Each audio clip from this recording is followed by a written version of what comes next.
পশ্চিমবঙ্গে নির্বাচনকে পাখির চোখ করে ক্ষমতাসীন তৃণমূল পার্টি এবং তার বিপক্ষে বিজেপি পার্টি তারা এখন থেকেই নির্বাচনী ময়দানে নামার ব্যবস্থা করেছে। হাতিয়ার ধর্ম, হাতিয়ার রাম, হাতিয়ার রহিম।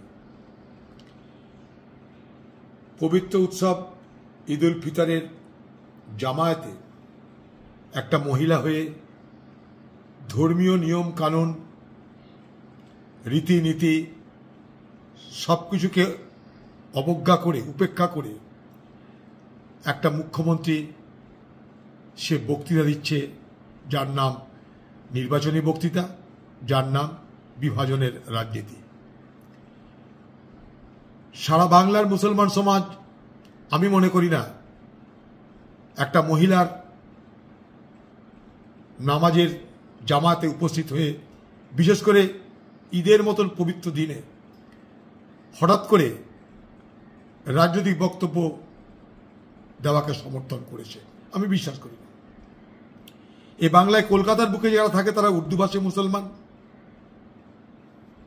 সারা বাংলায় আছে বাঙালি মুসলমান। আমি বাঙালি মুসলমানদের কথা জানি বলেই বলছি। যে মমতা ব্যানার্জি বাবরি মসজিদের ঘটনার পর অনুতাপ হতে দেখেনি, যে মমতা ব্যানার্জিকে গোদ্রাকাণ্ডের পর অনুতপ্ত হতে দেখিনি, গোদ্রাকাণ্ডের পরেও যে মমতা ব্যানার্জি নিশ্চিন্তে বিজেপি সরকারে সামিল হয়ে বছরের পর বছর মন্ত্রী থেকেছেন, হঠাৎ করে তাকে এত মুসলমান প্রীতি করতে হচ্ছে তার একটাই তো লক্ষ্য নির্বাচন, সেটা আমরা বুঝি।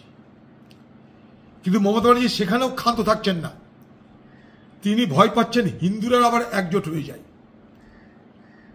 তাই রামনবমীকে কেন্দ্র করে তৃণমূলের নেত্রী তার দলের কিছু নেতাকে রামনবমী তোমাদের না রামনবমী আমাদেরও সেই লড়াইয়ে উত্তীর্ণ হয়েছে। লক্ষ্য করবেন বাংলার মানুষ খুব সুকৌশলে মমতা ব্যানার্জি এবং টিএমসি বিজেপিকে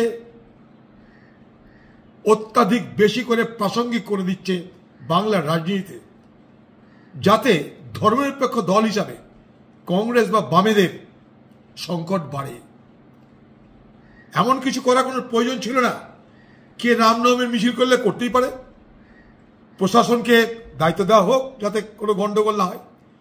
তার জন্য মিছিলের এগেস্টে পাল্টা মিছিল, এগুলো করার মধ্য দিয়ে বিজেপি পার্টির প্রাসঙ্গিকতাকে আরো বাড়িয়ে দিয়ে বাংলার রাজনীতিতে তিনি এই বিভাজনটাকে আরো তীক্ষ্ণ করতে চাইছেন। অর্থাৎ বাইনারি যাকে বলি আমরা, পোলারাইজড ভোট যাকে বলি, এই বিভাজনটাকে আরো তীক্ষ্ণ করতে চাইছেন। এই সূক্ষ্ম চালাকিটা বাংলার মানুষ বোঝার নিশ্চয়ই চেষ্টা করবেন। এতদিন তার দলের লোকরা কখনো রামনবমী পালন করেনি। বিজেপি পার্টি রামের কথা বলে সবাই জানি আমরা। বাংলার মুখ্যমন্ত্রী তিনি কখনো রামনবমীকে কেন্দ্র করে কোনো অনুষ্ঠান করেছে বলে জানা নাই।